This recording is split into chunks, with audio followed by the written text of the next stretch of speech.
Good morning, everyone. We're going to go ahead and get started. And good morning to everybody that's participating virtually today. Just want to introduce myself. I'm Mark Kudlowitz. I'm a Senior Policy Director with the LIST Federal Policy Team. Matt Josephs, our Senior Vice President for Policy, and myself will be doing a policy update session this morning. We heard a lot yesterday, excuse me, from federal officials who will be implementing some of the great resources that came through the bipartisan infrastructure law. And LISC is really happy about that. We did some advocacy ourselves to see some of those programs get to the finish line. But we do a lot of other advocacy on behalf of our rural LISC partners and all of our partners in our 38 local offices in our urban footprint. So Matt and I are going to spend around 30 minutes this morning. We want to save some time for questions at the end to talk about all the other great advocacy opportunities that you may want to be involved with, either later, afterwards with an advocacy toolkit that we've put together and going forward. So thank you for bringing up the slide. It's great to be here this morning. Next slide, please. Okay. We have four main topics we want to cover this morning. We want to talk about what's going on with the appropriations for fiscal year 2023. We're going to go over a little bit about the Farm Bill. The 5-year Farm Bill will be coming up potentially next year. We're going to talk about tax credit programs, new legislation, and some hot regulatory items. I know you think federal regulatory and hot, those two can't go together, but Matt Josephs is going to show how they can this morning. And then we're also going to discuss, I think most importantly, advocacy opportunities, because we really rely on the support from our rural LISC partners and all of our community-based partners to be able to drive conversations on the Hill and with federal officials. Next slide, please. Okay, if you have checked out our website in a little while, in the last maybe year and a half or more, you may have noticed that prior to the 2020 election, LISC released a really comprehensive set of policy proposals in our policy priority document. So this is available online. We have more than 75 distinct policy priorities, really challenging the word priorities when you have that many. But it really speaks to the really comprehensive nature of the work that LISC is doing itself and how we're trying to support our community-based partners. We have policy proposals ranging from housing, small business, economic development, supporting family and income wealth building, community safety, health. So anything that can meet the needs of low-income families or low-income places. So it is available online. I did want to give a couple kind of shout outs to, we have a couple of interesting executive summaries. We tried to pull out the ones that were most pertinent to rural communities. So if you get a chance, I think this PowerPoint slide will be sent after the presentation. So you don't have to read the almost 100-page document. You could just quickly open the rural one. And then if you wanted more information about any of the rural priorities that are rural specific programs or programs that we think would also play an important role for improving rural communities, you can look at that rural call out document. We also have one on what we think are the highest priorities in terms of racial equity. So I'd really encourage you to, if you get a chance, check it out. Every 2 years, we update this document. So, and I'll just say, you know, I think kind of in line with the field being bottom up, we really rely on the voice from our rural LISC staff through a survey in our local offices to understand what are the most important needs for the organizations we're trying to support on a daily basis. So hopefully this list, if you take a look at it, really reflects the work you're doing and you say, yeah, that would be great if we could get these federal resources for home repair, for small business lending, for training and technical assistance, for economic development. So check it out if you get a chance. Next slide. Okay, I'm going to try to keep this as interactive as we can in the morning. We are always in an appropriation cycle here in Washington, D.C. For folks who track this, our fiscal year 2022 appropriation was quite late. It was just enacted around a little over a month ago, so almost 6 months late, which is not atypical with the federal budget cycle at this point. So the fiscal year 23 appropriation process did kick off. It formally kicks off when the president submits a budget request to the Hill. So each of the agencies put together their priorities and the programs and the funding levels and new things that they would like funded as well. Congress typically ignores it a bit. It's just a bit of a recommendation document because it's Congress's purview on how much money to spend. So right now, for this conference, the bipartisan infrastructure law is over the finish line. So we're going to talk a little bit more about other things, and Matt's going to talk a little bit about some of the agency level work there. But given that we're about to head into the midterm elections, it's very possible that we will also see another delayed budget cycle. Most likely, we wouldn't see the fiscal year 23 appropriations bill passed until probably sometime this winter. Depending on what happens in the election, there are, I think, some potential ways that it actually could move faster than fiscal year 22, where we didn't get it enacted till March. So ideally, we see an agreement, obviously, as quickly as possible. When there are long-term delays in federal funding, that can sometimes have a disparate impact on a lot of the programs that we support and that you all are utilizing to support low-income families. So we do a lot of appropriations advocacy, and we're going to talk about that next. So next slide. Okay, great. I tried to pick out the ones that I thought would be most pertinent for this crowd. So in the HUD world, where we spend a lot of our time doing advocacy, the Section 4 program, our flexible capacity building tool to support community-based organizations through the Rural List Network and through our local offices, we really try to work hand in hand with Habitat for Humanity and enterprise community partners each year on that. And it's good timing. We're about to close our Senate Dear Colleague letter. That's the way the senators show support for a program. And we're hoping we'll get over 40 members signing on for $50 million for Section 4, really just trying to get it to an inflation adjusted level after being unfortunately flat funded for many years. We had over 100 House members sign a Dear Colleague letter, and hopeful that we can make some incremental progress this year. There will be some downward pressure on the HUD budget this year because of rising housing costs. HUD has to eat that as well for their rental assistance programs, but we'll be doing our best to get some modest increases. The HUD Distressed Cities and Persistent Poverty Technical Assistance Program is a program that LISC utilizes to provide technical assistance to distressed rural communities. It's actually one of HUD's only TA programs that's not program specific. So trying to teach someone how to comply with a regulatory issue with a HUD subsidy program.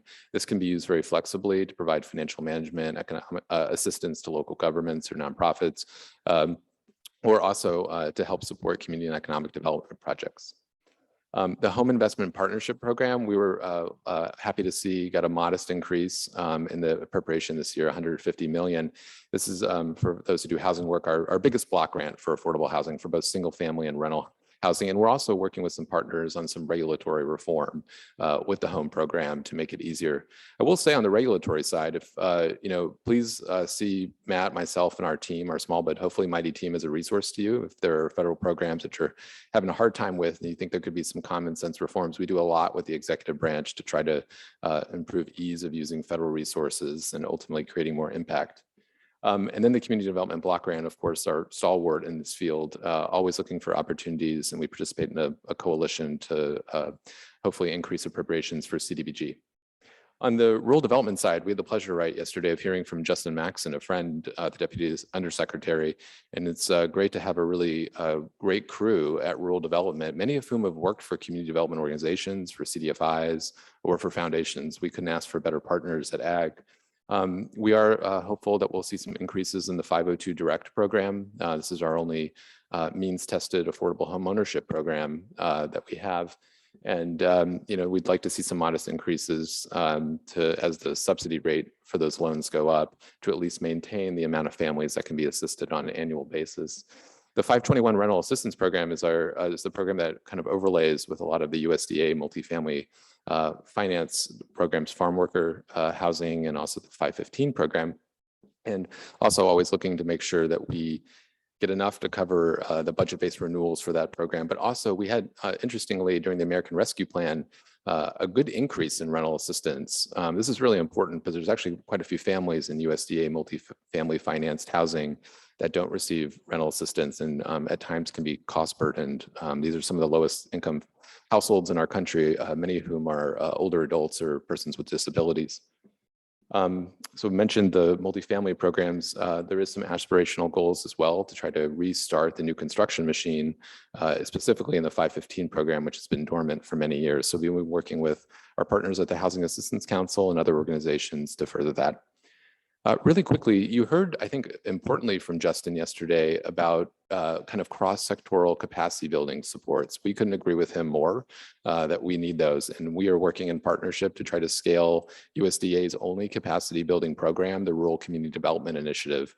This is a program we utilize. It's been flat funded for as long as I can remember at a very modest $6 million level. We were thrilled that in the president's budget, they came out at a $12 million request. So we've been working with our friends on the Appropriations Committee on the ag space to hopefully see that through. We would love to see some increases there.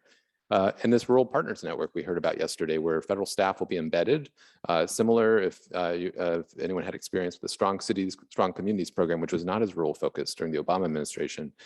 This one will really put those staff in places to help communities access federal resources. So we're really thankful that the administration is doing that.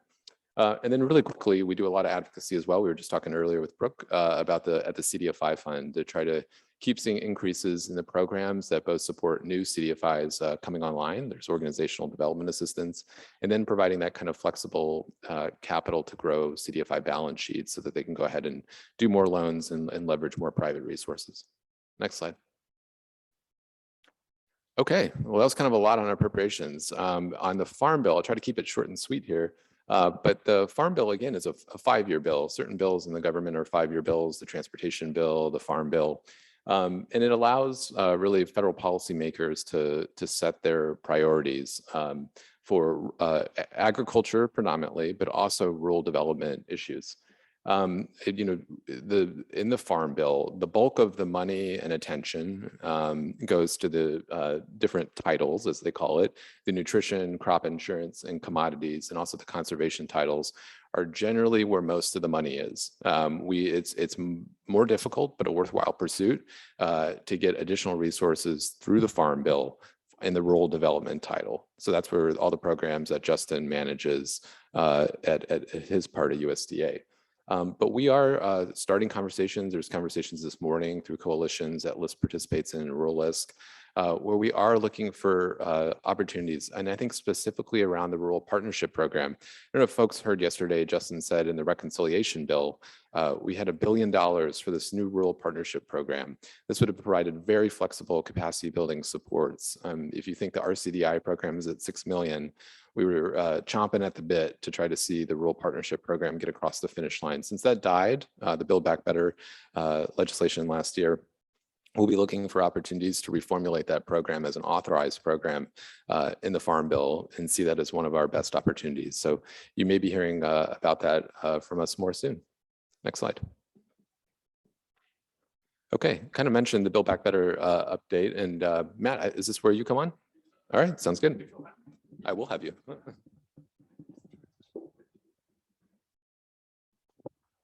Good morning, everybody.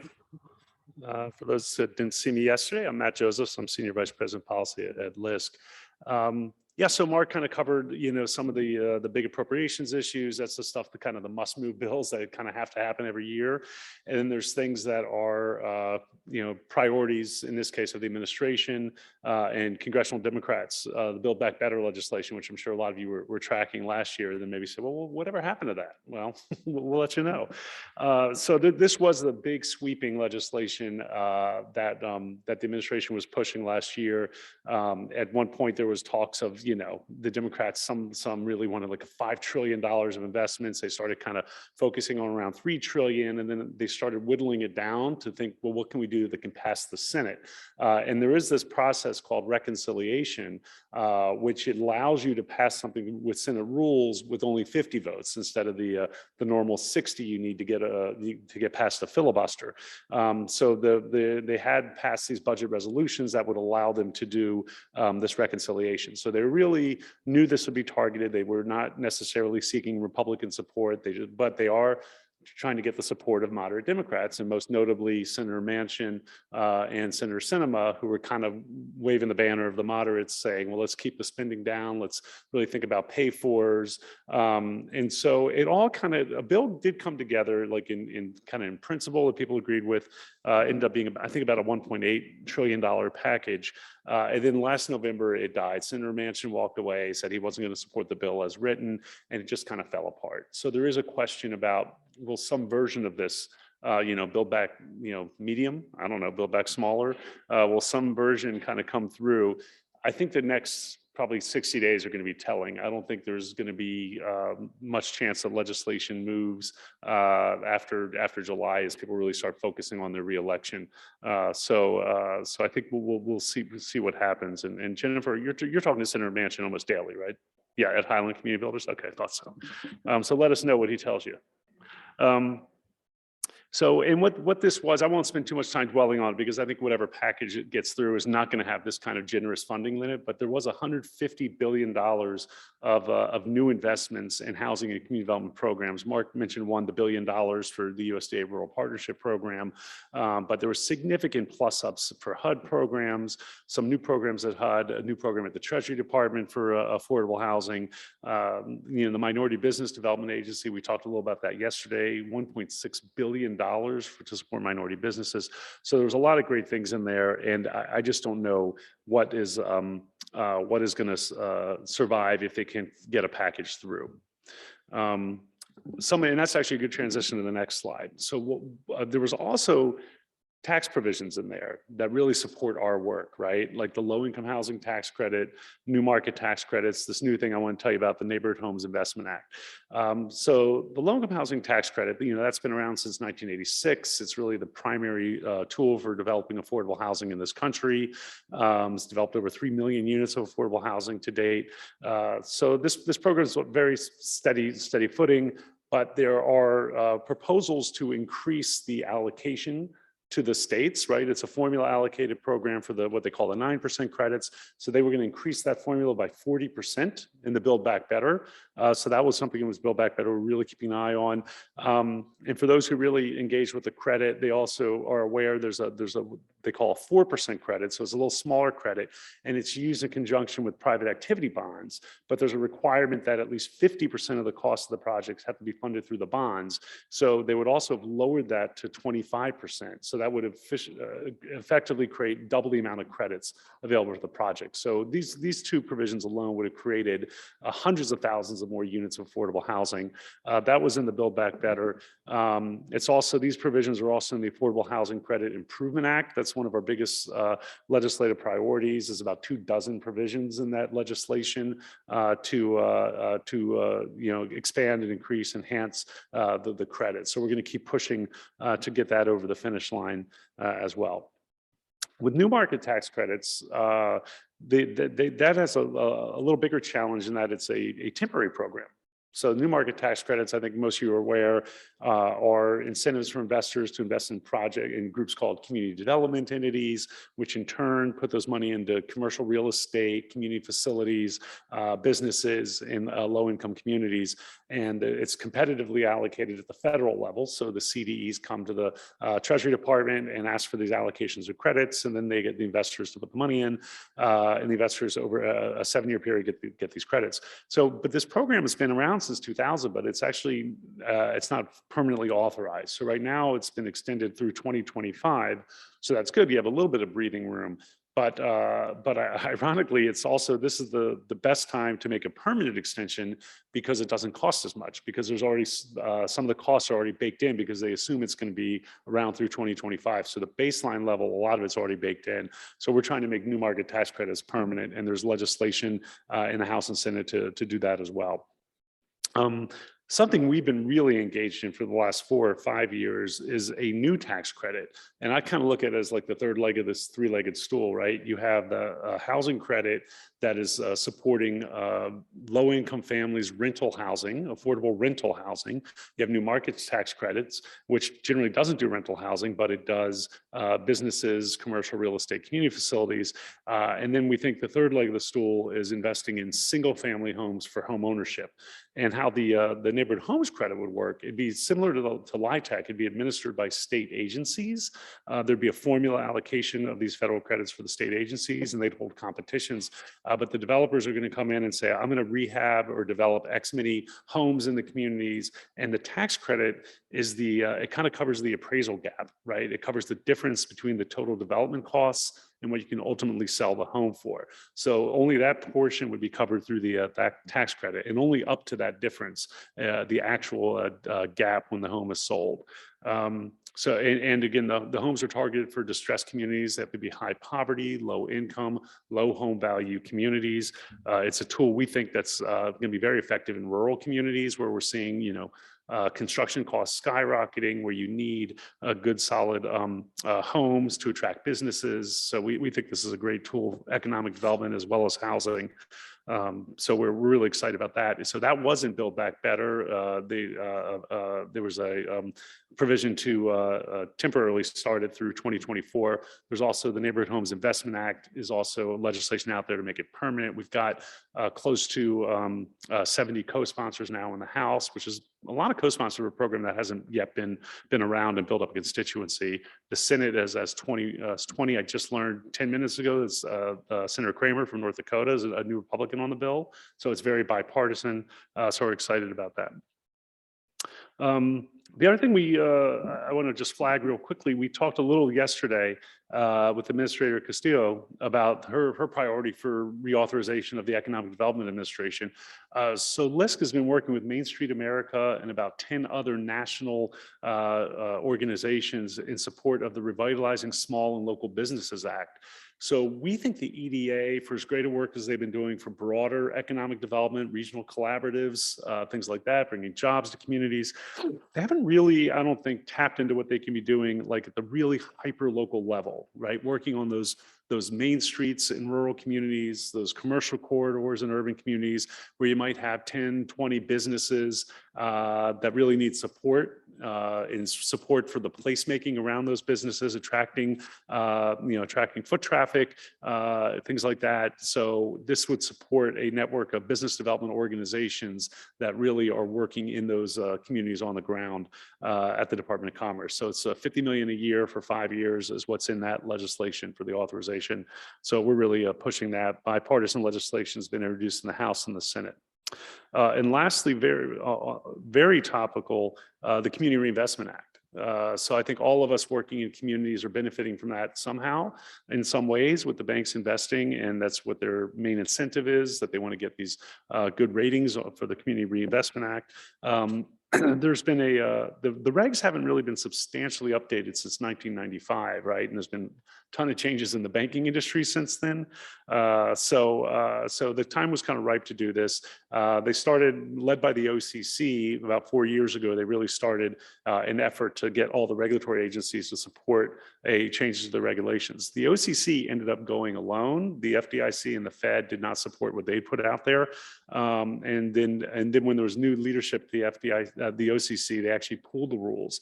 In the meantime, the Federal Reserve had put out an advance notice of proposed rulemaking saying, hey, we want your ideas. We want to put out some new rules. Well, those new rules just came out on Thursday.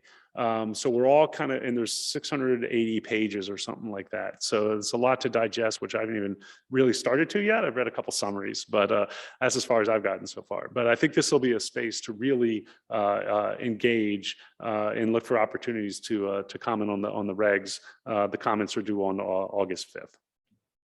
I think that was it for my updates, Mark. Did you want to quickly come back and just talk about the advocacy toolkits?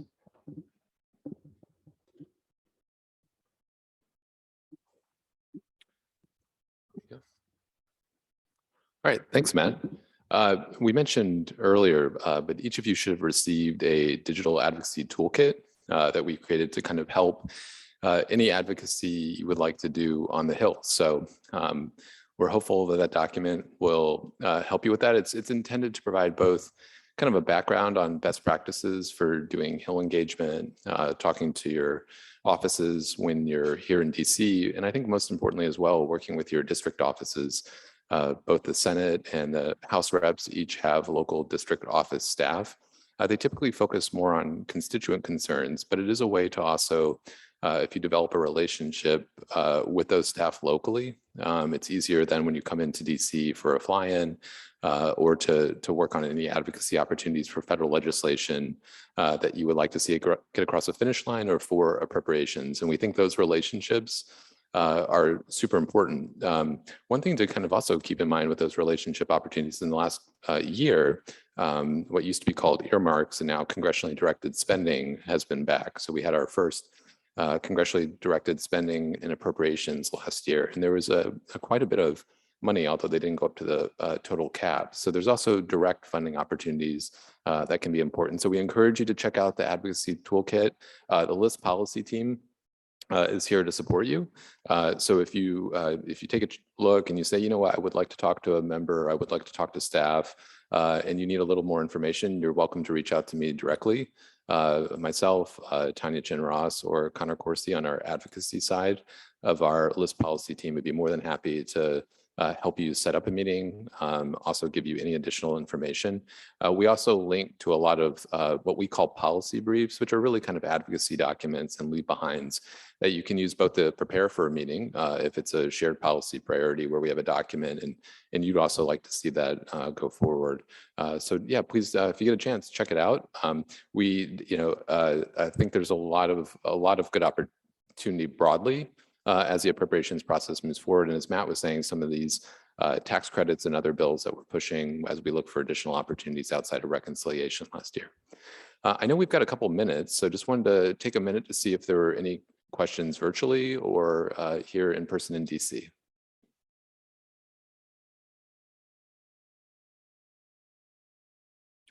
I'm not sure if you have any questions virtually yet, but I was curious, and probably don't need the mic, right?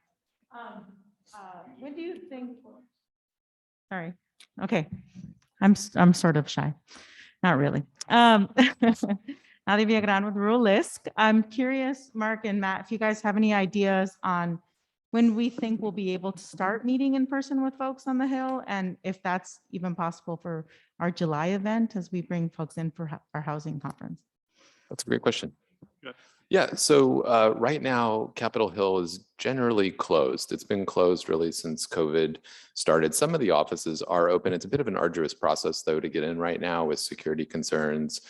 We are hearing that come summer of this year, that it might be much easier to do the actual in-person office visits that some of you maybe have a history with doing fly-in days or coming in DC to show support for programs you depend on from the federal government. So we're very hopeful at the July housing seminar, which we're really looking forward to, that hopefully the both Senate and House office buildings will be open and we can do a lot more in-person visits at that time. But again, I think in the meantime, if there are key federal programs you really want to see get expanded, or the ones that Matt and I discussed or in our policy priority document, I really stress working with those local staff too. It's a great way to build a relationship with an office, and they tend to be a little more receptive and know you a little better when you come into DC for those for that work. Well, I think we're probably at time. That's what I'm getting a little nods in the back. So I think we're going to go ahead and turn it over to the next session. And I know Krista is going to kick that off.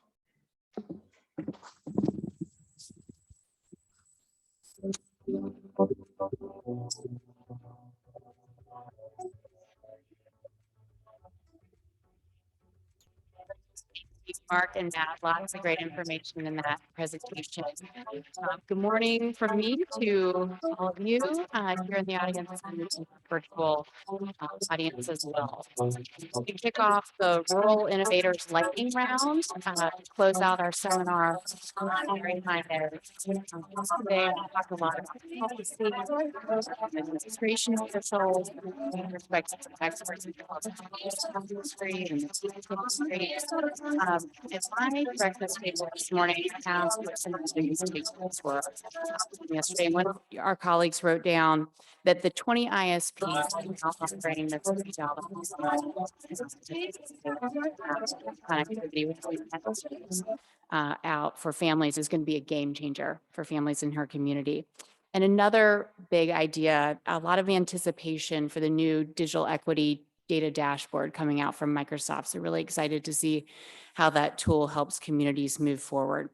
It's also helpful for our partners to hear a little bit more about how Washington works and also think about the role of regional planning organizations in driving this work forward, especially in the broadband and infrastructure domain. And a few folks gained new perspective on the role of philanthropy in providing match to the non-federal share of programs, and especially thinking through what that's going to look like for broadband. So hopefully there'll be a lot more conversations around that. Perhaps the biggest insight from Annie Donovan yesterday, we need to get moving faster.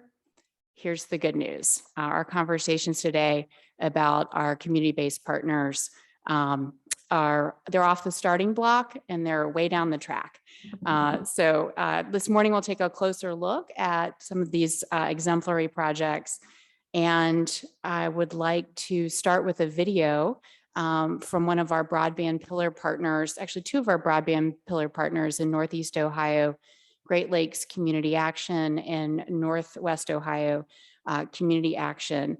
They're already thinking through how to take advantage of some of these unprecedented resources that are now available to move community development forward. So we'll start with a video and then we'll welcome up some in-person presentations.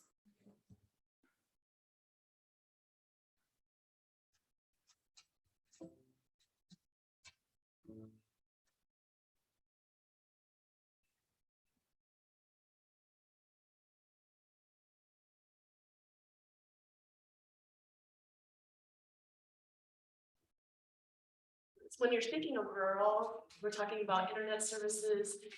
One place has it, 1 mile has it, the next mile doesn't have it. We can provide them with devices, but all the devices that we have, it doesn't mean anything if we don't have the internet to service those. And even if we have internet, maybe it won't be fast enough for them to do what they need to do with it.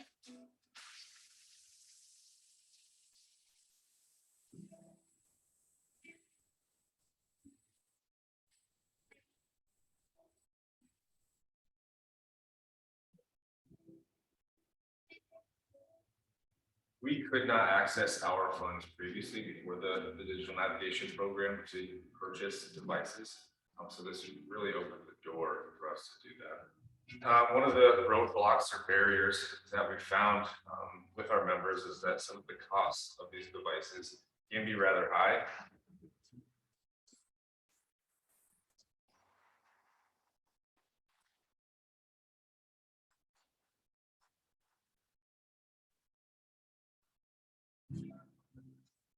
Yes, I believe this program is tremendous. It's helped me kind of recognize where I'm spending money. It's helped me establish a monthly, a weekly, a monthly, a daily, even budget. Some of the goals that I have is within a year, be out of credit card debt, have emergency fund money available in case of an emergency, and eventually 5 years, 3 to 5 years, have enough money to buy a home, buy a house.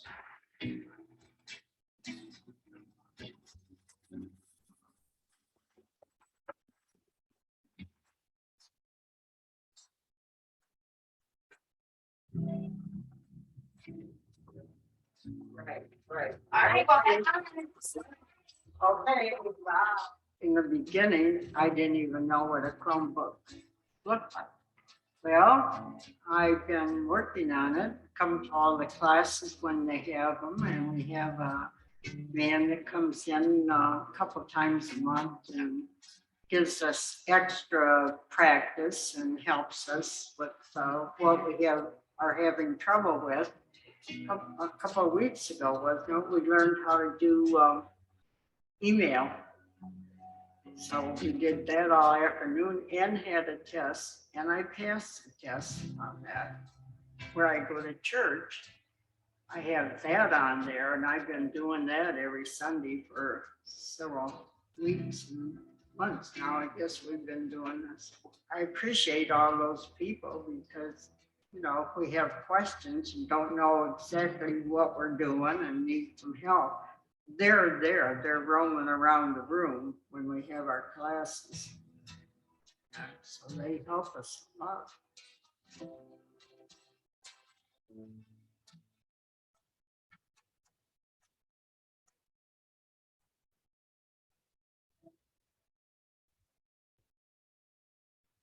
So one of the things that we did with the client is we helped him set up his email. Once he got that email set up, he was interested in applying for jobs because a lot of places did not have where you can go in and get a paper application anymore.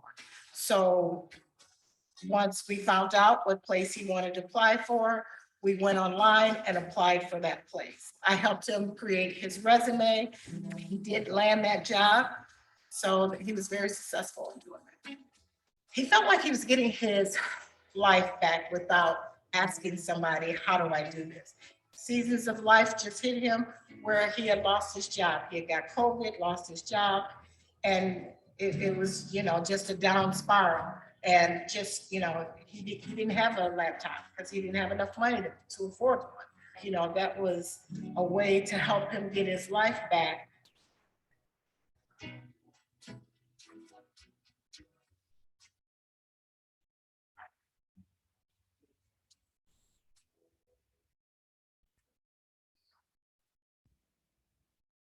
We need the whole pie.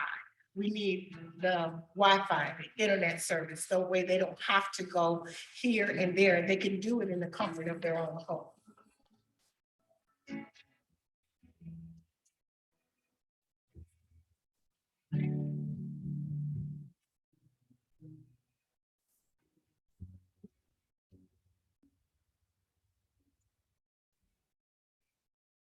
Yeah, thanks. Really, really proud of our partners there at Great Lakes Community Action and Northwest Ohio Community Action. So Mark, will you come back up to the stage and introduce our presenters from some other great community projects? Yeah, thanks so much, Krista. What a great video.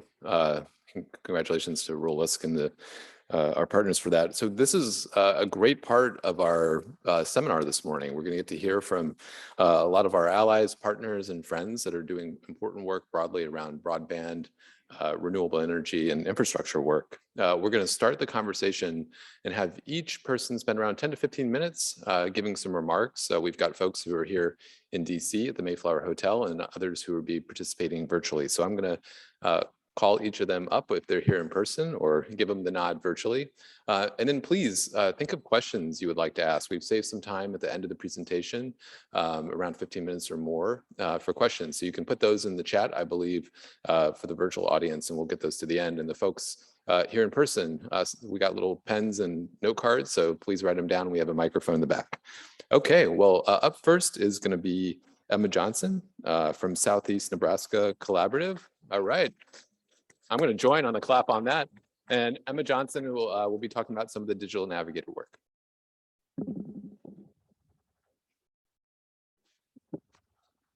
Hi, can you hear me? Okay. Hey, everybody. My name is Emma Johnson. I'm from the Southeast Nebraska Collaborative in Southeast Nebraska. Our collaborative is building a community prevention system through community events, training, funding, supports, and policy. Our mission is to build build collaboration amongst agencies and the broader community to support opportunities to improve the lives of families, individuals, and communities in Southeast Nebraska. So that's kind of like what we do and where we're from. I initially started with my job, or I guess before I actually started working there, I was an AmeriCorps member, and I'd helped start what's called a Connected Youth Initiative down in the rural area, just to get for the unconnected youth population from 14 to 16 to kind of help them get connected to their community and get supports and whatnot. And that's kind of what I do now, but just for families in the community. So, and so we started our digital navigation work with wanting to target mostly the senior population, because we had done some work with those populations in our communities before. And so it's like, well, this will be great. We can get them all connected to devices and understand how it works. So we rushed and we're so excited. We're like, we're gonna get all these seniors, all these like devices. And then we were like, and they were like, what do you want me to do with this? And so then it was trying to go through like talking to them about like how to use like the laptops and the cell phones, because a lot of them just have it. And I guess for like the younger generation in my mind, I'm like, oh, like it's so simple. You just do this. And a lot of them didn't even have email set up yet. And a lot of phones, you've got to get the email set up, and there's all these things. And so we went through a process of, because there were some people who were like, take this back, like let's work on how to get it figured out first. And even with broadband and internet, there was a problem with, well, I don't want internet because what do I need to use it for? And trying to explain why the internet was important in order to use the laptop or the cell phone or whatever have you. And a lot of times it was for connection to community. A lot of seniors were still in their homes due to COVID. And so it's for connection to community and also families, a lot of like video chatting with the nieces, or not the nieces, like the grandchildren and the children and whatnot, because we do live in a rural community. It's not so easy to get out all the time and go see those people who you love, especially when they're far. So I think one of our biggest struggles was getting like the senior community, and not just them, but just predominantly that community, to understand why it was important to have it and to explain to them why they would need it. And because I think it's just hard when you've gone so long without it. You're like, well, I've been doing fine. And it's like, but it could be so much better. So, and so that was probably one of our biggest hurdles.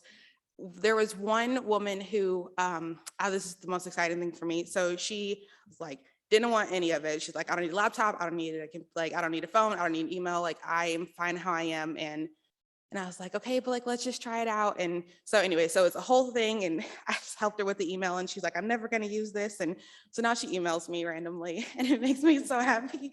And it's nothing really. She's just like, hi, Emma. And I'm like, we can still do phone calls, but it makes me happy. So she emails me now. So that's fine. It makes me really happy when things like that happen. And so too, with the internet, because we could buy all these devices, we actually bought some hotspots for people to test out internet, like see like if you would really want it. And then from then, most people actually did end up getting an internet service provider. So that was really nice because they didn't feel like they were like committed to something yet, and they could just try it out for a little bit. I thought that was great. Another thing I think in the rural community that was a bit of a hurdle for us was getting the word out about digital navigation. Because so when you're trying to get the word out to people who don't have internet, it's hard to let's just post it on social media, but how are they going to see it? Because they don't have internet. So there was a lot of connections that we had already made. And then obviously word of mouth is always great.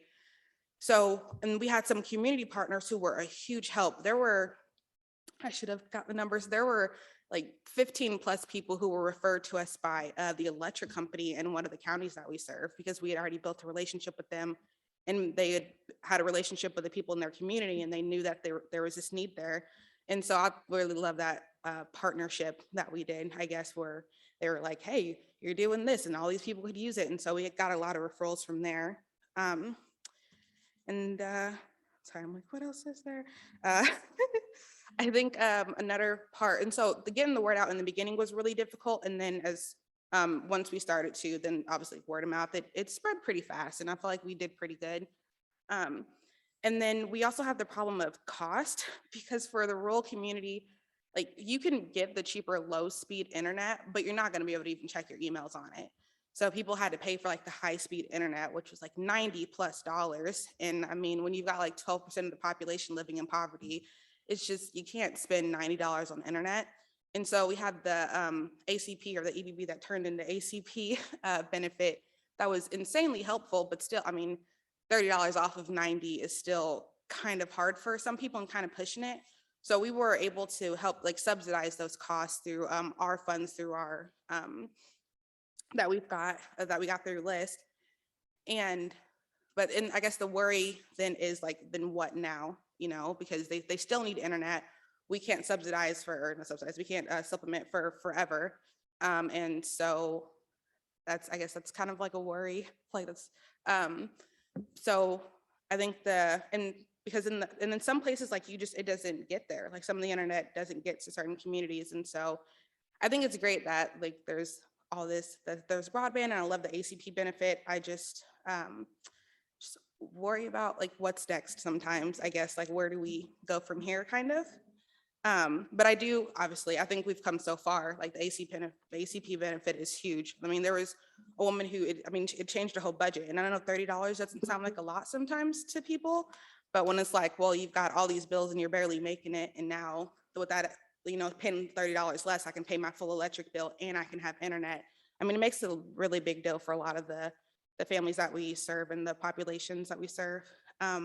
So that, I think that, as I'm speaking from a whole team here, that we're really proud of the work that we've accomplished thus far, and that we're really hoping to help to continue to bridge that broadband gap in rural Nebraska. So.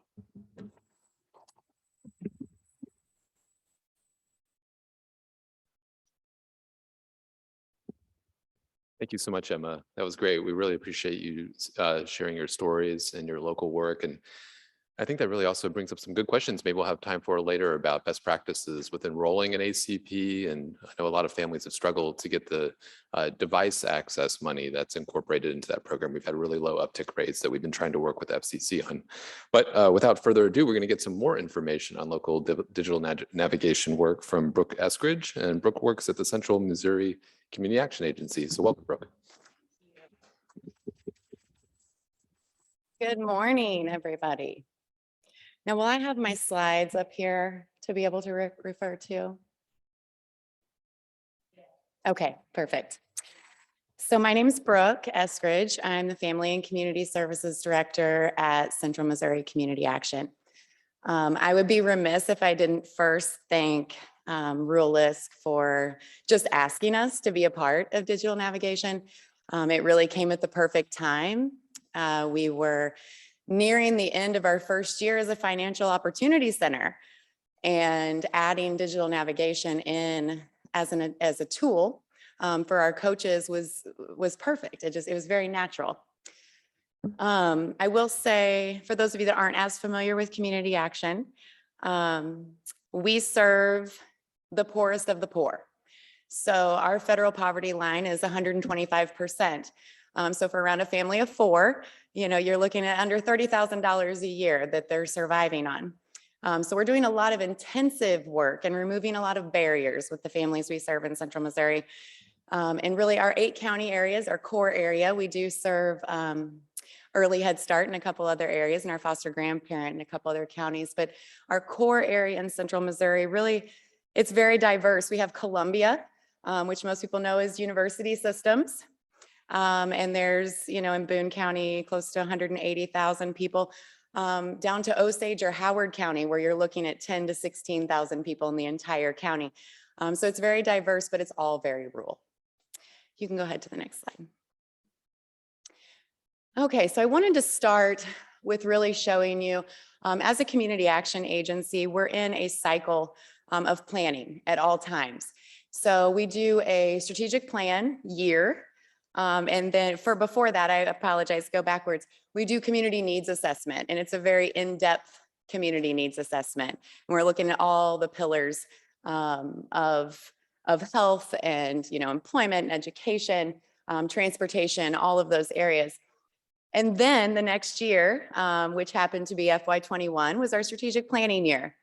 These were our strategic priorities. Now, I'm not going to bore you all. I didn't bring my entire strategic plan, which I could talk about all day, but these are the main priorities. And then we have outcomes that fall underneath these. So I think you can see employment and work supports, quality housing, financial and income supports, diversity, equity, inclusion, agency of excellence, digital equity and digital connection fits into every single one of these, or you can make an argument for it.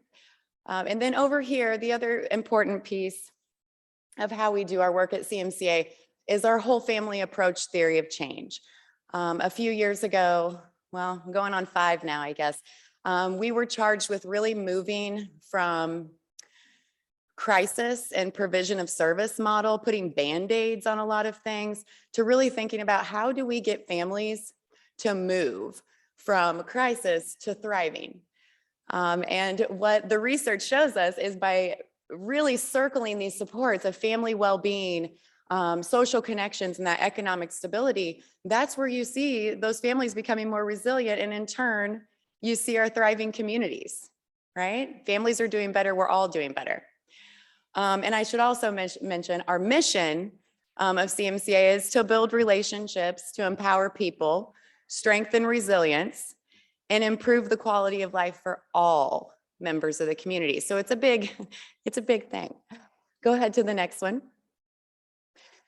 I also need to just touch on the turn the curve thinking and results-based accountability. I don't know how many of you have heard of that. I don't know how many of you are familiar with ROMA, or results-oriented management approach, but this is basically ROMA on steroids. Excuse me. So we have to look at how we're doing when we take on any kind of new initiative. How are we doing? What's the story behind the curve? So what that means is if we do nothing about it, what is the trajectory? Well, we knew with the pandemic, if we did nothing about it, it was going to continue to get worse. You were going to continue to see the divide between the haves and the have-nots when it came to digital equity, right? And then who are the partners that have a role to play in turning that curve or making positive impact? What works?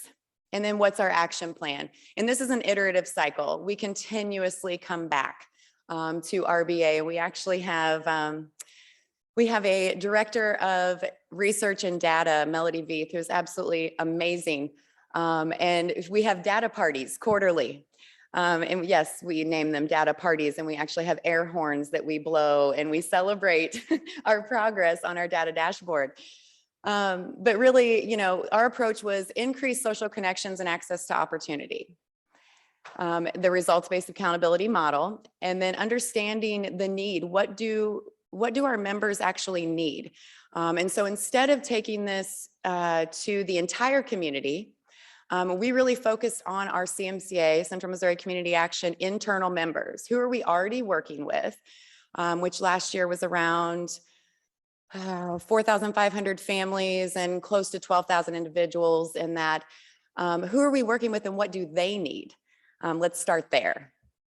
And then providing that hands-on training, making sure staff are invested in following the data. What's the data telling us as we're collecting it? And then the training can't stop, right? You can't just train once, you have to keep coming back to it. And then we'll talk a little bit about our contributions to closing that digital divide. Go ahead to the next one.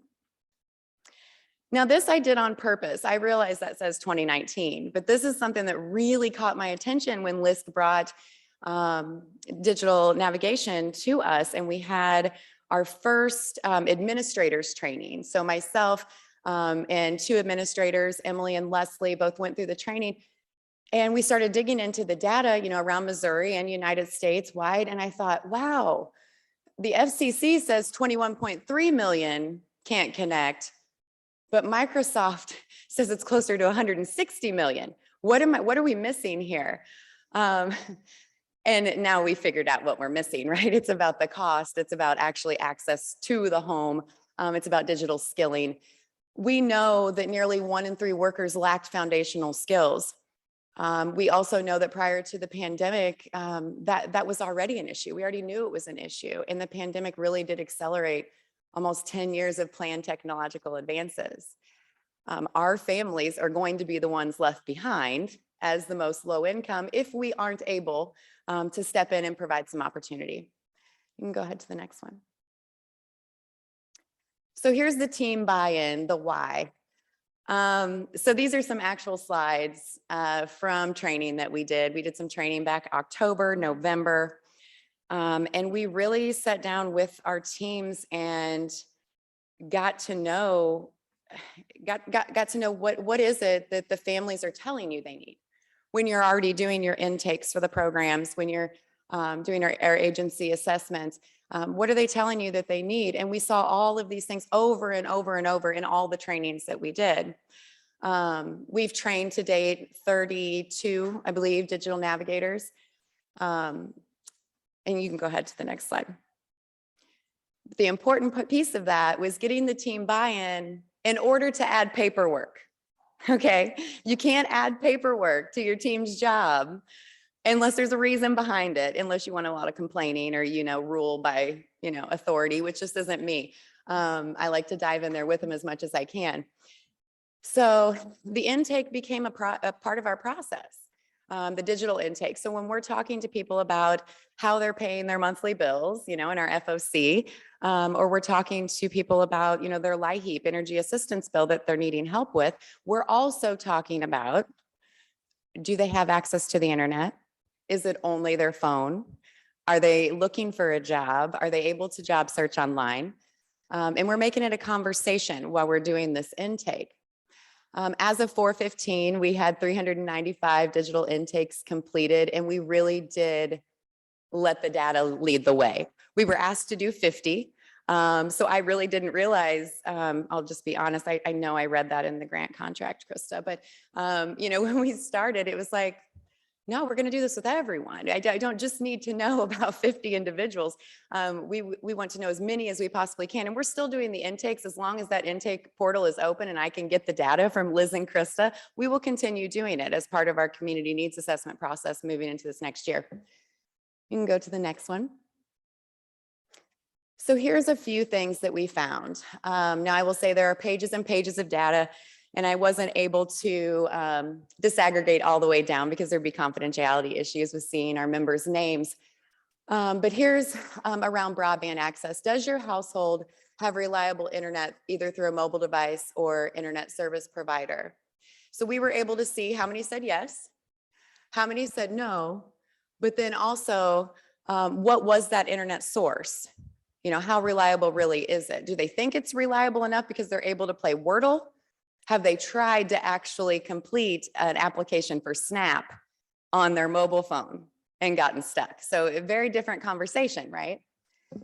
And then what's the reason your household does not have reliable internet? So we can actually click on that first bar that says availability, and I can see those 23 people and their names and what digital navigator that they're attached to. And I can see that those 23 have the issue of availability and who they are. The same thing with cost, the same thing with other. And then again, the other is all broken down with the whys. So this, when I say let the data lead the way, I mean, this really does tell the story, but it helped then drive, what are we going to do with the grant funds that we got, one. And then this problem is much bigger than a small seed grant. So then what? What's next? You can go ahead to the next one.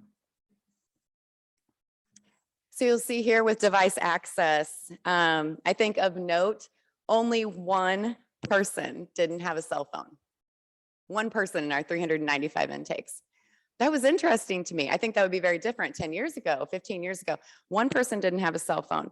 15% had desktop computers. A lot of them were very out of date, and they would call them, well, it's more like a paperweight, or it kind of just takes up space in my home.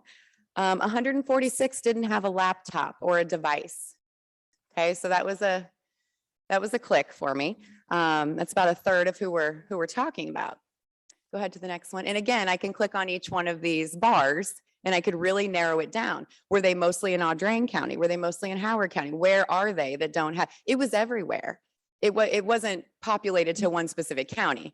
It was everywhere. And I think we figured that out through yesterday's conversation. It doesn't really matter where you live, you need access to broadband. The digital skill building. This is really kind of where we're at now with the process. You see, I can't hardly read that top one. 20% of our members were interested in, 20% or 74 were interested in device training. How do I use a device if I get one? 76 members interested in the topic of broadband connectivity. Our biggest issues were around troubleshooting devices and safety. Okay, how to use the internet safely. So right now, I'm in the process of working with our coaches, our digital coaches, if you will, on really breaking down that data and figuring out, for example, one of our coaches, Megan, in Boone County, she has, I believe there was 12 people that were interested in internet safety on her actual member load. We call our customers or our clients members. On her caseload, she had 12 people out of 30. That's a perfect opportunity to offer a small group class and allow those people to get together and make more social connections, right? And the next one, we'll show you a little bit more. So with social connection, how many people are able to video chat? Back in the pandemic, well, I'm not going to say we're out of the pandemic, getting closer, hopefully. But early in the beginning, you know, video chatting and telehealth and being able to connect to your family, like that's of vital importance in just keeping your spirits up, right? So to us, we're seeing it just more and more and more as it's a basic need. Digital skill building and social connection and access is a basic need. Again, the 30 that weren't able to do any school online, and then you see how we break it down any farther. Do you or anyone in your household want to learn to do school remotely? So we're actually reaching out to those 11 who said yes. Okay, are they eligible for our Skill Up program? Can we get them enrolled? Let's get them a device and let's get them on their way with their goal planning. All right, the next one. Digital inclusion, again, are you able to apply for jobs online? Are you able to use telehealth services? And again, breaking it down further and being able to see who exactly said no, and let's do something about it. And that's the coach's job. And really all of our coaches at CMCA, whether they're a part of Financial Opportunity Center coaching, our resource coordinator model, our Head Start whole family approach, or our housing whole family approach, they're trained to bundle services and programs and initiatives around all of our families. So you're not having to switch coaches over and over. You're building relationships with one person for the most part. Now there are a few that are very specialized, but that does make a difference when your coach is coming to you and talking about this new opportunity or new initiative. That means something to them because their coach cares and they've built a relationship with them. We have longer term relationships with most of our members. Most of our programs we would consider longer term. And I guess that's somewhat subjective, but 6 to 12 months, often we're working with people intensively and sometimes up to 5 years. And go ahead to the next one. All right, so what activities are they interested in doing? I think you can see just by the numbers, public access to benefits, financial, connecting to their community. I believe one of the seniors in the Great Lakes video, which was wonderful, said something about attending church online. Yes, that's probably one of the most important pieces for her on a Sunday to be able to do that. And during the pandemic when it wasn't safe, that's amazing. They were able to provide that. School, employment, health, and then you can see what the others were over there. And I've had some people say, oh, gaming, TV, that's really not that important. But isn't your downtime important to you? Because the downtime and leisure time is also important to low income families. So it is important. Now, finding that job may be a little more important than the gaming, but the leisure time is important too. Are you currently able to send and receive emails? Anybody who said no, we're on it. That coach is connecting them immediately. Let's get into some digital literacy, North Star, Microsoft, whatever it is. But let's get in there and fix this, overcome that barrier. Go ahead to the next one. So just kind of an overall success and next steps for CMCA. I talked about the 395 intakes. I know there's already more. I get the data as often as I can, and I know I bother Liz and Kristen about that, so I'm sorry. But I do love me some data. We provided 30 laptops to date, actually Chromebooks. We worked with our IT department to get the best deals that we could. I will say we had a hard time with getting device credit. We reached out to many partners, did lots of kind of pre-planning work before we even started the training. I often heard, we're out of that. That's not an option right now, call back. And we did, we kept calling back, but they continued to be out. Affordable Connectivity Program, previously EBB, everyone that we work with in a coach approach was offered and signed up for EBB if that's not something they were already receiving. We're all about adding those income supports, right, to help the budget, the monthly budget. Connecting members to opportunity, and really that can vary so widely. One of our FOC members, she was able to brush up. She had been out of the workforce for a few years. She started working with MR, Financial Opportunity Coach, in Cole County. And she was able to, what she calls, brush up on her Microsoft skills, and landed a $4 an hour increase from her previous job. She was absolutely thrilled with that, and then also able to continue her digital skill building as she started and really went into that job with a lot more confidence.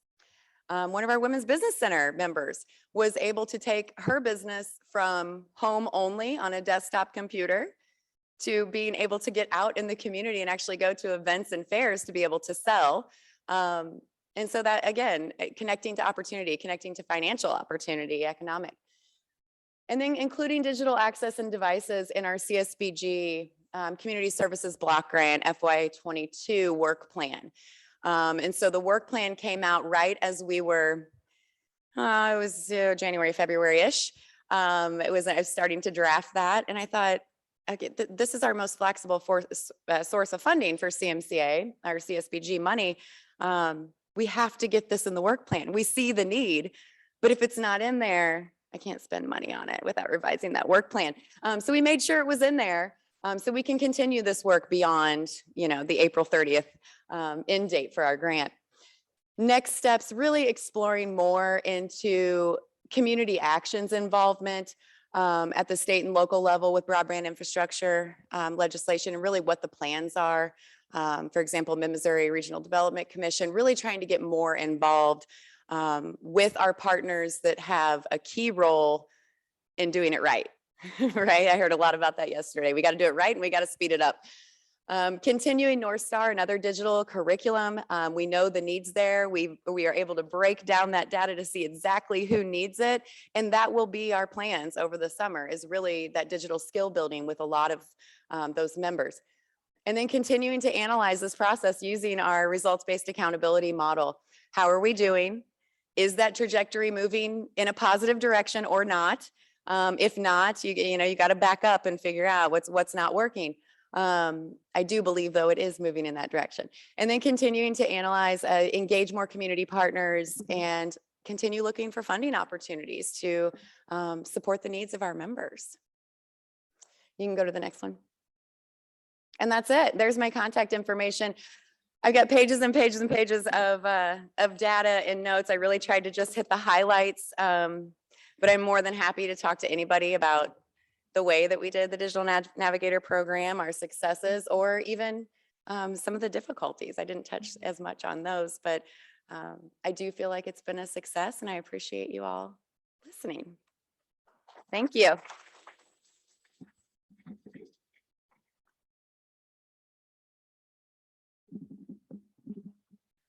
Okay, thanks so much, Brooke. What a very intentional strategy, and great to hear the success story from two trusted partners. I also just want to use this opportunity to really thank Microsoft as well for funding this cohort and this digital navigation work. But this is a broadband and infrastructure conference, and so we have other great presentations that we're now going to go to. So we're going to get a little bit away from digital navigation, a little closer to infrastructure, and love to virtually introduce, if we could bring them up on the screen here in DC, John Hendricks. John works for the Mississippi Band of Choctaw Indians on infrastructure work, and we're also joined by his colleague, Brian Robinson. And Brian is the Tribal Energy Manager and Utility Engineer. So they're going to spend some time speaking to us virtually about some of the infrastructure work they're doing in their local Native communities. So I'll kick it over to you, John and Brian. Thanks. Well, good morning, everyone. It's great to be with you virtually. I just want to make sure, just technically, you're able to see our PowerPoint and hear us okay. We can went through loud and clear. All right, excellent. Well, I want to start with greetings from Tribal Chief Cyrus Finn. So he certainly wants to extend his gratitude and thanks to the Rural LISC organization. And we're wishing you a great event. We wish we could be there with you all in person, but glad that we're able to participate virtually. So what we'd like to do is just share our community story with a little bit of history about Mississippi Choctaw to set some context about what our approach to the community development for broadband deployment. And also we'll give you a sneak peek of the future, of the very near future, we hope, for our broadband deployment efforts. So Historically speaking, the Choctaw Indian tribe occupied what is today most of Mississippi and a portion of Alabama. So originally, the Choctaw Indian tribe inhabited about 50 million acres in this region. And through a series of treaties, the Choctaw Indians were actually relocated to the Indian Territory in Oklahoma. So the Choctaw Nation is actually in the state of Oklahoma. And so the Mississippi Choctaws are the same ancestry, but it's a separate tribal organization based in Mississippi. So you can see that from the original 50 million acre historic homelands, the tribe now has about a 35,000 acre land base, but most importantly, you'll see that it's not contiguous. It's scattered out over a very rural portion of East Central Mississippi, and we have 8 separate communities scattered out over 10 counties. We also have land holdings on the Mississippi Gulf Coast as well as West Tennessee. So you can imagine from a tribal government perspective, trying to provide support and government services to this this land base, this scattered out land base in a rural area can be very expensive and very, very challenging.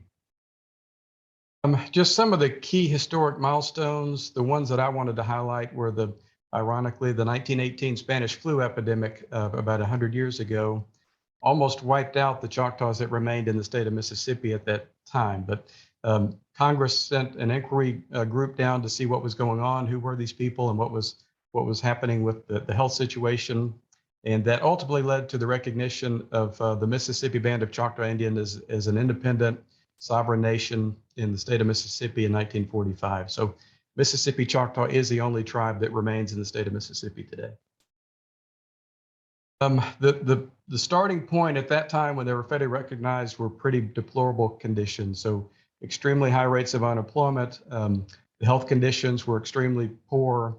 But beyond that, to compound it, the state of Mississippi did the segregation policies. There were white schools and there were black schools. So tribal members were actually not allowed to attend school, public education in the state of Mississippi beyond the 8th grade. So, and I don't say that to get your sympathy, but I do want to say to share that starting point so that you kind of appreciate the story about how far they've come in just a few generations.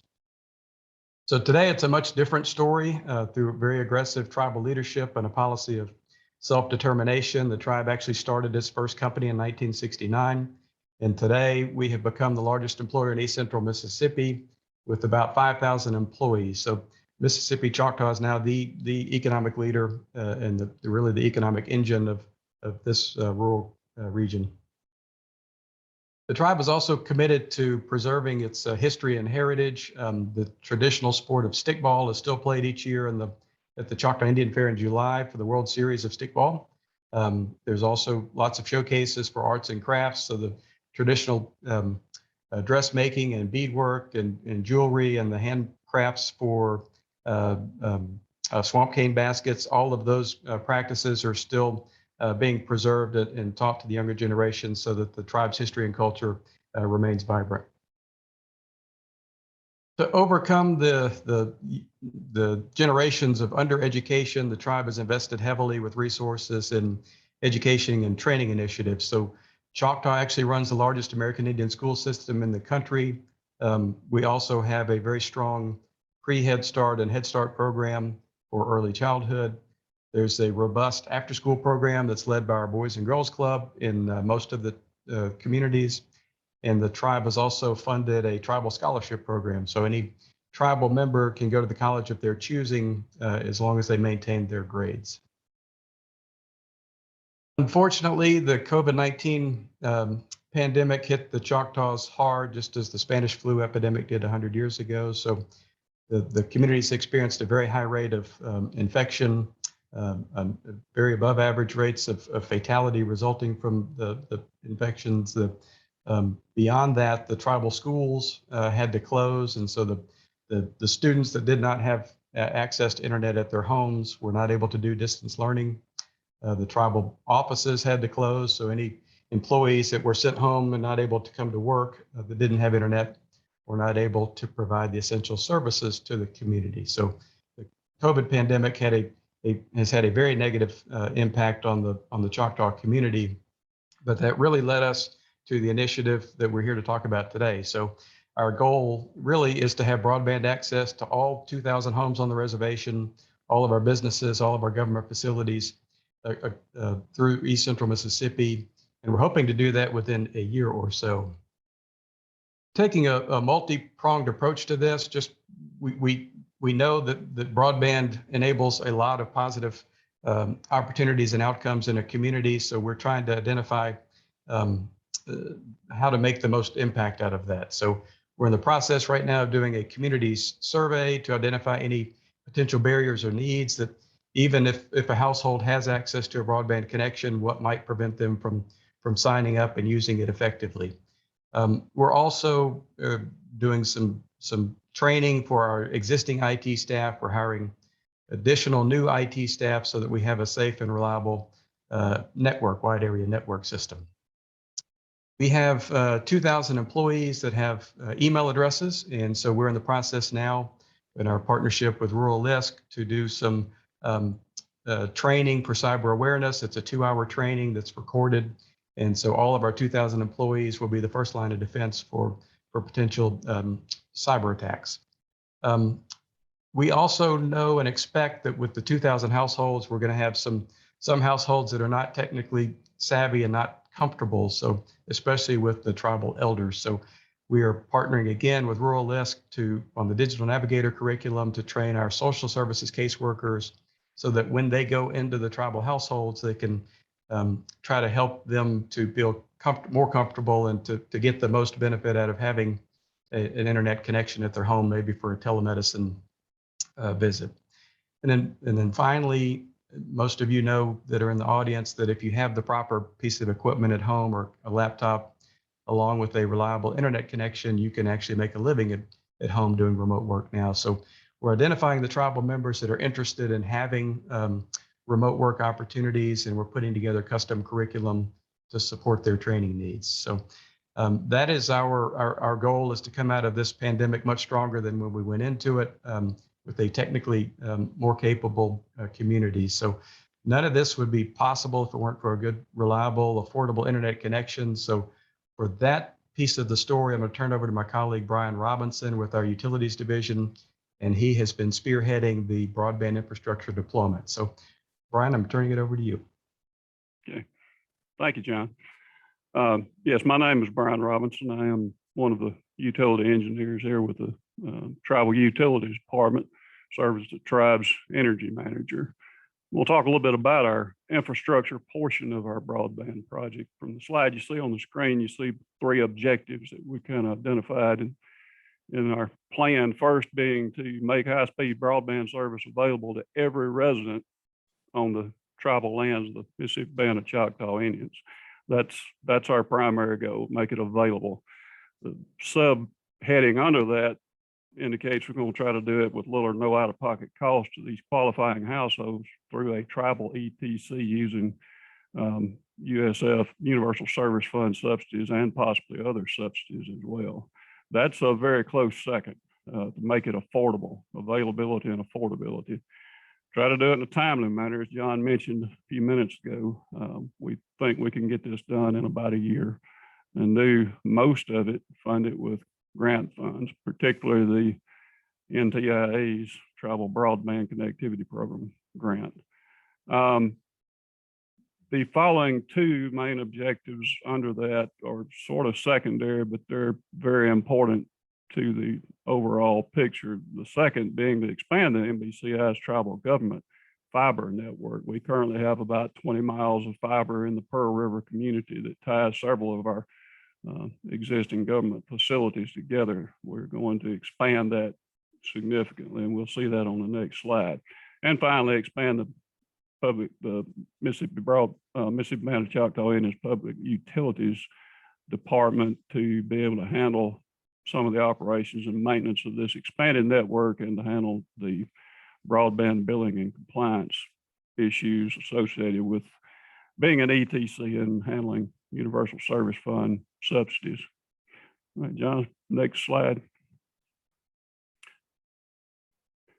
This slide gives a pretty good graphic kind of showing where we are and how spread out our communities really are. We have about 2,200 homes on tribal lands in the Mississippi Band of Choctaw Indians. They're scattered among 8 communities in East Central Mississippi.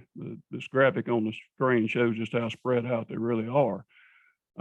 As you can imagine, a broadband infrastructure expansion to this sort of fragmented population offers a kind of a unique challenge, especially in rural Mississippi. Well, we considered all sorts of options for this, including the possibility of just building our own fiber system to every home, and creating a tribal ISP. Possibly could have got funding to do that, but it would have involved a very long build out period, something on the order of 4 or 5 years, and created a lot of overhead to support it and maintain it. You'll notice 2 of the communities, one's on the right-hand side of the screen, the Crystal Ridge community in Weston County, and the Bogahoma community in Jones County, very small communities, are being served by 2 of the rural electric power associations in Mississippi. Some time back, there was an effort for rural electric power associations to build out their own broadband systems, and that was done by those 2 rural electric power companies, and they are currently finishing those systems in those areas, and those members will be able to be served through that. That left us with what I've referred to here on the left side of the screen as the 6 central communities, namely Redwater, Standing Pine, Conehatta, Pearl River, Bogashetta, and Tucker. The electric co-op that serves those communities elected not to participate in the broadband build out. Therefore, we had to come up with a plan for that, and that's the primary focus of this slide. Years ago in college, I had an engineering professor that asked a question one day: if you were selected to be on the design team for the next year model Corvette, where would you start? Would you start with the engine or the body style or some other unique feature of a Corvette? His practical, very wise advice was, let's start with last year's model. Let's build on what we already have. In rural Mississippi, we don't have a lot to work with when it comes to existing broadband providers. These lands that we have shown here on the screen are very sparsely populated, but we did have on portions of it what I like to refer to as an evolved cable TV company, a company that already was offering television, broadband services, and telephone services to about half of those homes on those 6 communities that you see on the left. So we entered into negotiations with them to see if there was a way to have them expand their system to the remainder of those 2,055 homes. The result of that is a classic public-private partnership that's just getting off the ground. John, next slide. The company that we're dealing with is MaxSouth Broadband. They, through this agreement, that they would expand to all of those homes, all 2,055 homes in the 6 central communities. They're already in front of about 60% of them. We would partner with them to aid in funding that expansion. In exchange for that, one of the things we would get is access to their fiber network for the purpose of expanding our tribal government networks and allowing direct interconnection of what the NTIA likes to refer to as anchor institutions, things like schools, healthcare facilities, other tribal government buildings, daycare buildings, that sort of thing. MaxSouth's existing plant is mostly aerial. It's very little of it is underground. Therefore, expansion of it can happen a little quicker, a little cheaper, and we hope that that could be complete in about a year. Next slide. This is a little animation that I did, kind of giving you a feel for how spread out this is. This is Pearl River Community location of the tribal headquarters. We would have access to their fiber for about 22.5 miles to the west to the Redwater community, where we would be able to directly connect to several facilities at that community, including a elementary school at Redwater. Back to the Pearl River community where our headquarters is, we would then be able to have access to their fiber for about 8.5 miles to the east to Max South's head end building, where we would have a hub. Start out of there, 12.2 miles to the northeast to the Bogachetta community, and half a dozen tribal facilities there that we would be able to tie together. From Philadelphia, at the hub, we would go to the southeast about 6.5 miles to the Tucker community, tribal community, where we have another 6 or 7 facilities. From Philadelphia, then long run, about longest run of the whole thing, about 23 miles to Sebastopol, which would just be a point where it splits to go to the Standing Pine community in the northwest, and about 13 miles to the Conehatta community to the southeast. Sort of a scale animation gives you a feel for just how spread out these things really are. From one end of that to the other, you're looking at 30 miles, 35 miles. Next slide.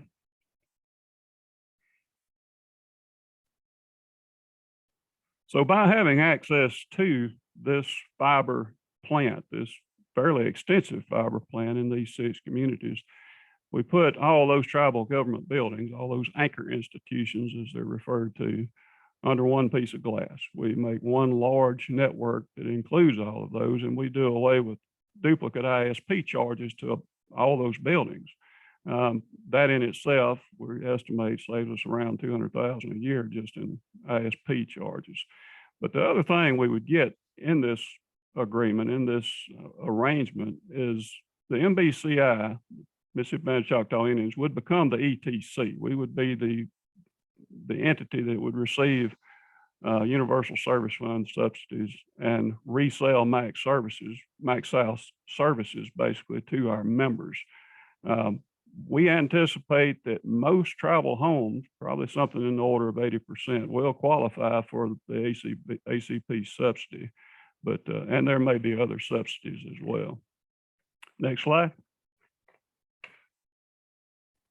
I think Brooke mentioned this earlier in that previous presentation about this dilemma of availability and affordability. You can have the best broadband service in the world outside your door, but if you cannot afford it, you don't really have anything. Conversely, if you have a very affordable broadband service outside your door, then there's a good chance you don't live in rural Mississippi. This is the same dilemma, the same situation that rural America faced with electrification back in the 1930s. Those densely populated cities were being served by the investor-owned utilities, but sparsely populated rural America was not. It just wasn't profitable. Were it not for the Rural Electrification Act, some of the New Deal legislation, and all those low interest loans that were made available for the formation of electrical co-ops, folks like my mother and my father and myself, for that matter, might still be storing butter at the bottom of a well instead of in a refrigerator. Electricity was transformational to how people lived in rural America back in those days. And I'm convinced that an affordable broadband service to every resident of the tribal lands of the Mississippi Band of Choctaw Indians will be just as transformational to life here in Indian country. We thank you for your time this morning. We have our contact information on the screen there. We want to extend a special thanks to the folks there at Rural List. They have been a wonderful partner in this whole process, and we look forward to completing this project over the next year.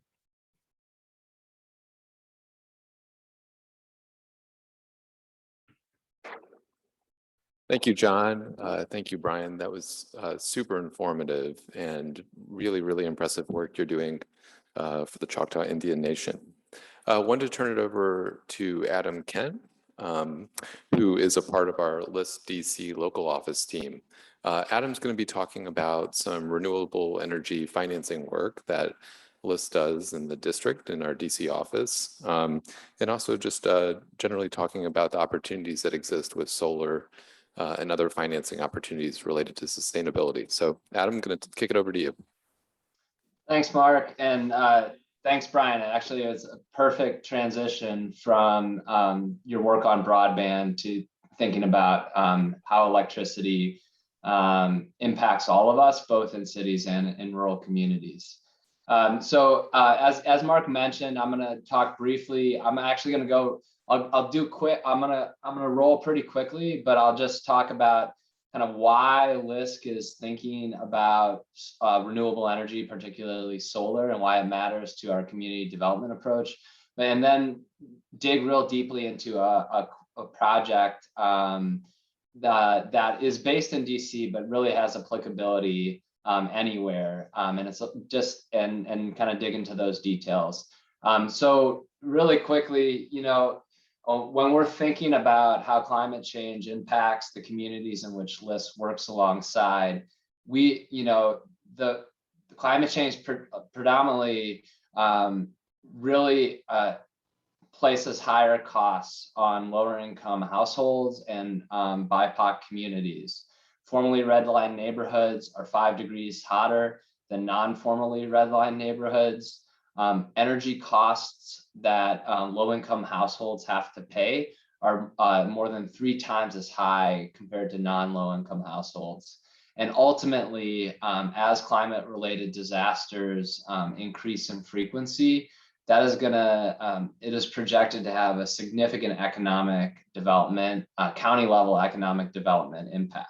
And so as we're thinking about how climate affects our work, one major feature is community-based renewable energy. And in particular, today I'm going to talk a lot about solar.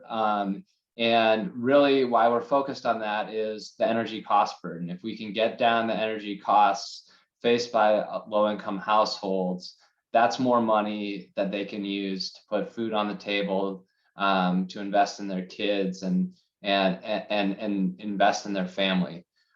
So when we're thinking about energy cost burdens, it impacts low-income households in particular, as well as Black households when you compare Black households to white households. Also, the current financing systems for deploying solar across our country have left out low-income households. We've relied a lot on our tax credit system to do that. And when you don't necessarily have a lot of taxable income, you can't necessarily take advantage of the incentives that exist for solar. So the real quick basics of solar. You may hear solar PV. Really, what you can think of that as is solar panels. They provide renewable, clean energy source, and it has seen dramatic cost declines over the last decade. This chart just shows kind of the skyrocketing deployment of solar across our country. And it can significantly reduce energy costs for households. And it also has added resilience benefits, particularly if you pair solar panels with battery storage. So as we're thinking about resilience, particularly in rural communities, solar paired with batteries can provide a lifeline for many people. And again, solar has seen just dramatic growth over the last decade, and the projected growth is continued to kind of skyrocket. The one thing that I will emphasize is we have seen that growth primarily in higher income households and neighborhoods. And so at LISC, we're focused on how can we bring the benefits of solar, the resiliency benefits, the cost reduction benefits of solar to the communities in which we work. There are different models of solar. So you can think about, you can put solar panels on your roof. It could be a single family home. It could be a multi-family home.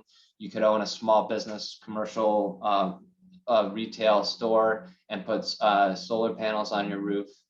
But there are also applications for community solar, microgrids, and even like utility scale solar, where you can really be generating a lot of electricity and then sourcing it to very specific communities.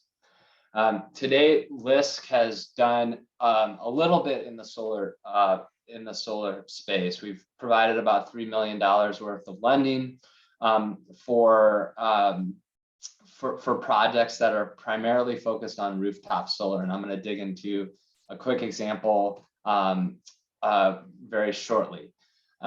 Just in terms of the solar financing basics, when you think about kind of the capital stack, so that little bar graph I have on the right side, those are the different sources of money that are typically go in to pay for solar installation. So the biggest chunk, that blue chunk, is going to be a solar loan, and that orange chunk is a federal incentive called the investment tax credit that you can get a tax credit on, and it really fills a gap in the financing stack. And then that little gray portion is usually paid for by either the owner of the property or the business owner. I think one really important thing to mention here, that orange slice goes away if you do not have taxable income. So if you're a nonprofit and you don't pay taxes, you are now having to put up a lot more money to install solar. Same with if you have a low amount of taxable income. So when you think about kind of evaluating a project, you say, okay, this is how I'm going to pay for it. Then how am I going to pay it back? And really, when you install solar, there are potentially two kind of income streams that come in. The first is the sale of the electricity that is generated from those panels. So you can sell the electricity to a segment of the households, that's or a community, which is particularly kind of called community solar. And so that will bring in an annual income stream that then you can use to pay back the loan that you took out. Another potential source of income from installing solar is through renewable energy credits, or RECs or SRECs. And basically those are state-based incentives to provide additional income to people that have solar panels to facilitate the growth of solar. The expenses, once you install solar, are pretty minimal. There's going to be a kind of an annual maintenance and repair expense, as well as insurance coverage and taxes. I'm not going to go into this because we don't have a ton of time. This is a lightning round, but a common structure is called a solar PPA, which stands for a power purchase agreement. And really what that allows you to do is, if you don't have taxable income, or if you're a nonprofit, but you want to put solar panels on the roof and get the benefits of reduced energy costs, you can either lease your roof or sign an agreement with a solar developer who can install the panels on your roof and own the panels, and then claim that federal tax credit. So that's a kind of a workaround that has existed for a while to allow nonprofits to access it. The important thing, caveat to that, is that you don't actually own the panels, and so you can't necessarily get the renewable energy credits, and you don't kind of have ultimate control over what's on your roof. So a really quick example from a project here in DC. The picture on the right is actually from a very, very cold spring day here in DC. We had, the trees were blossoming, but we were freezing our butts off. And that is it's a 30 unit affordable housing building, actually a couple blocks away from where Mark lives, in Washington, DC. And the tenant association, which is led by Jennifer Sumler, who you see pictured here in the green jacket, they organized to make sure that they could stay in their neighborhood that they've called home for a really long time. And they were able to partner with an affordable housing developer to buy the building and make rents, maintain affordable rents. And that developer came to LISC with the idea to put solar panels on the roof and split the electricity generated from those solar panels with the tenants living below the roof. And they would donate 100% of the electricity at no cost. We were very interested in supporting this project. And so we provided an $80,000 construction loan, and the panels are going up right now. We're projecting about 46,000 kilowatts of annual electricity generation, which results in over $200,000 of electricity savings over the life of the solar panels. And because the building owner is splitting it 50-50 with the tenants below, that means over $100,000 of electricity savings goes directly to the tenants of the building over the life of the panel. In addition, there is a ton of income that is going to be generated via SREC. So that second way of generating income when you own solar panels is with the renewable energy credits.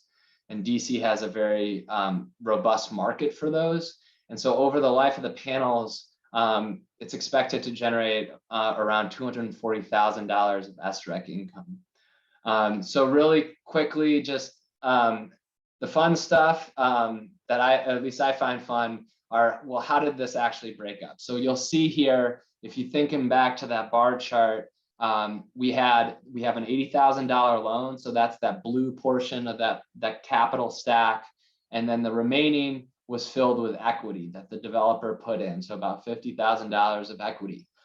The developer had taxable income. And so on the back end, at the end of the year, they're going to receive a significant tax credit from the federal government that actually will pay back about 2/3 of this $50,000.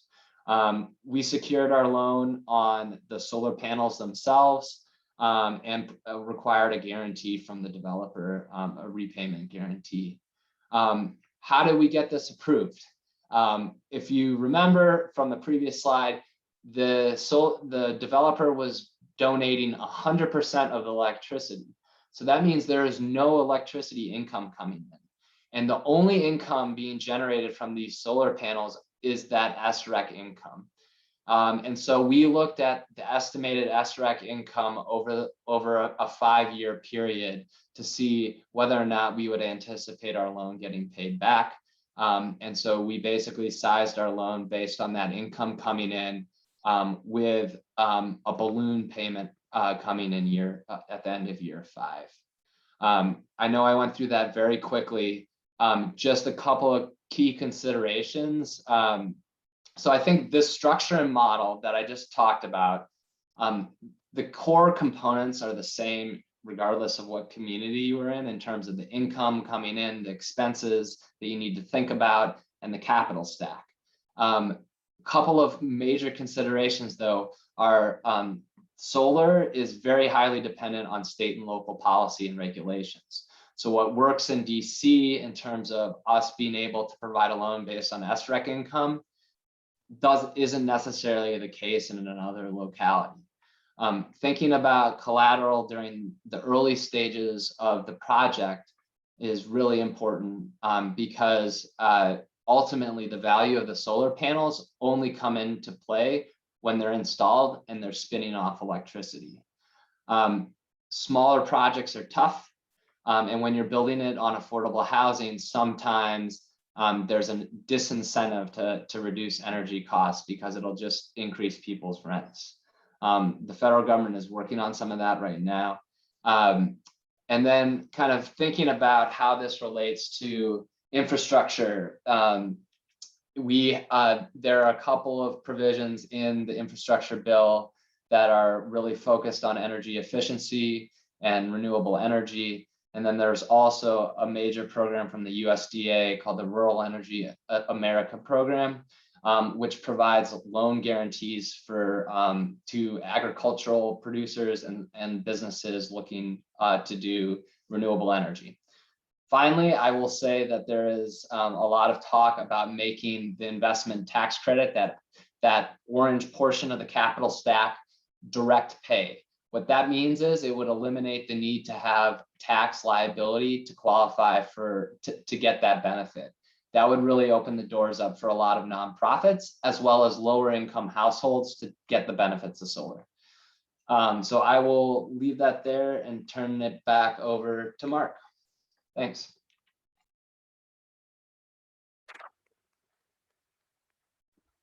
Thanks so much, Adam. That was great. This is, we are definitely doing a lightning round, as you can see. We're going from digital navigation to the Choctaw Nation and learning about broadband infrastructure financing to the really cool stuff that Adam and team are leading for LISC. And just wanted to quickly, again, mention that since we are going really quickly, there's lots of great work happening in each of these areas. If there are questions afterwards, we can keep the dialogue going. Adam can be a resource and others on the team related to these financing opportunities, which LISC itself is trying to scale as well. And also doing some work, as Adam mentioned, on the policy side with some disincentives with federal affordable rental housing. But with that said, I wanted to invite up the next panelist who is here in person, Alexander Brandon from Communities Unlimited. So we'll get another example of some work going on in Mississippi around water infrastructure financing. So Alexander, the podium's yours.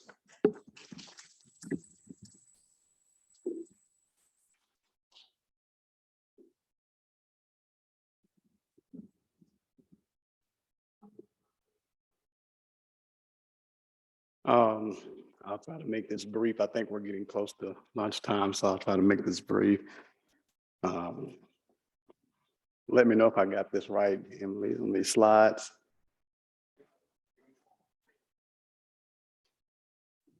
Okay, here we go. Again, my name is Alexander Brandon. I work with Communities Unlimited. For those of you who aren't familiar with our program, and for those of you who may be viewing this online, I'll spend a little bit of time talking about Communities Unlimited, and then we'll get into some of the project work we're doing there in Mississippi. According in with our statement, the work we do primarily revolves around small and rural communities. So we're trying to go in and take those communities from a poverty state and hopefully get them to be more sustainable. We do that through several programs that we work through. Again, Communities Unlimited, we're the ones there at the bottom. We're known as the Southern RCAP, but we are a member of the RCAP network.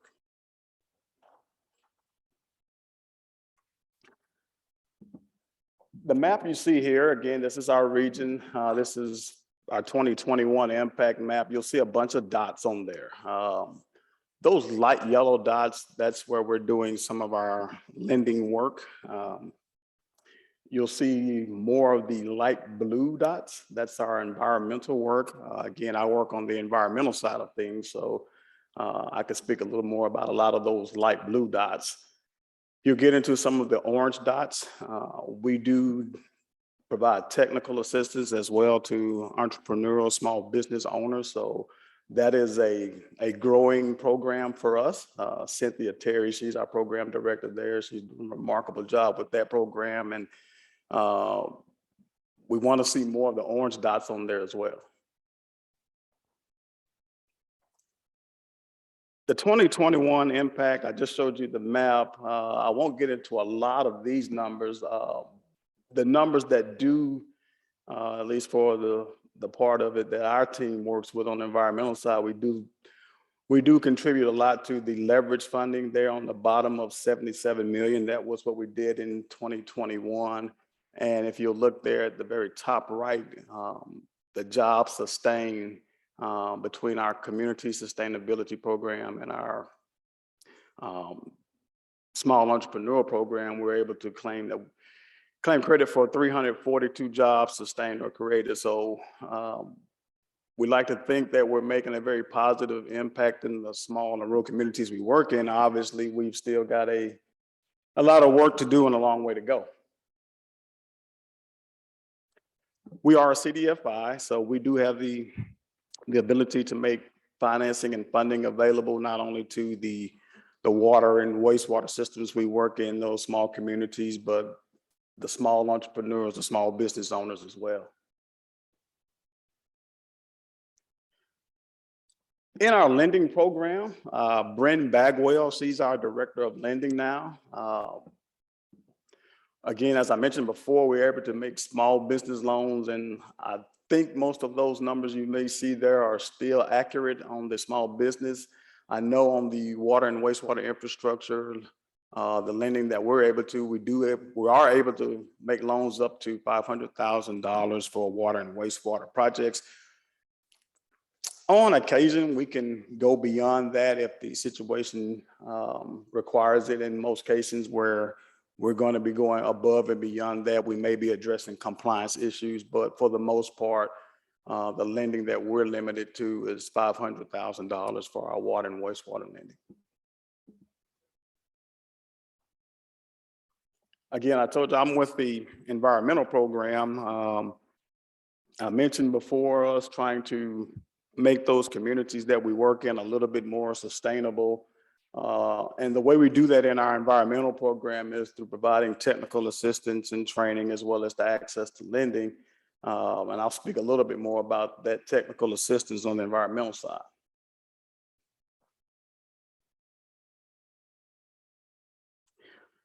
Young lady you see there in the very bottom left-hand corner with the blue bag, that is Brenda Williams. She is our healthy foods coordinator. Brenda is based, I believe she's in our Memphis office. She actually lives in South Haven, I believe, but she's in our Memphis office. Our healthy foods program, that's where we're trying to address the inadequacies in those small communities, those rural communities that have been identified as food deserts. Brenda works with not only those communities, but local growers as well to try to bridge the gap, so to speak, in those communities. She's working with the growers to try to provide more access to markets for those growers. So again, doing some great things in our healthy foods program, but we certainly got a long way to go. Our community sustainability program, this is where we get to do our economic development work. I think I was having a conversation with Courtney this morning earlier about our community sustainability program. We don't take the traditional path to economic development. We tend to take more of a grassroots approach. We work with WealthWorks program on this and working with those small communities to develop their community sustainability and their economic development. We try to go in and help that community develop their leadership team. Once we've got the leadership team developed, then we can work with them on the WealthWorks to help them identify those 8 forms of wealth that every community has. A lot of the small and rural communities, once we go into them, particularly on the water and wastewater side, we get into a conversation, and then the next thing you know, the mayor says, well, hey, can you help me get a new park? Or the grocery store closed 10 years ago. We really need that grocery store open again. Can you help us with that? So that's an area where we'll try to go in and work with them and work with that leadership team that we develop, again, try to identify those 8 forms of capital that they have. They just don't know it. Now, they may not have all 8, but they've got 1 or 2 of those 8. They just don't know it. So we'll go in and work with them and hopefully develop an economic strategy that moves them closer and further towards that ultimate goal of them being more sustainable. Again, I mentioned our entrepreneurship team. Cynthia Terry, she's in our Memphis office. She and her team provide the technical assistance to the small entrepreneurs, small business owners we work with. I probably shouldn't say this, but my wife is working with them now. She's got a music studio. Marnell Love, he's one of the guys that she's been working with. They're doing an excellent job. So again, an effort to work with those small communities, those rural communities, to help develop those entrepreneurs in those communities. That's a little bit about us. I hope I didn't go through that too fast, but I did want to discuss some of Communities Unlimited again for those of you who may not be familiar with us. We're talking about the infrastructure and broadband. I believe it was Krista and Emily, you guys had a chance to view the video that we did on Magnolia. For those of you in the audience and watching online that may not be familiar with the Magnolia project, Magnolia is in South Mississippi, and that was a project where we worked with the mayor and the engineers and the community there to extend sewer services to those homes that either had failing septic systems or no septic systems at all.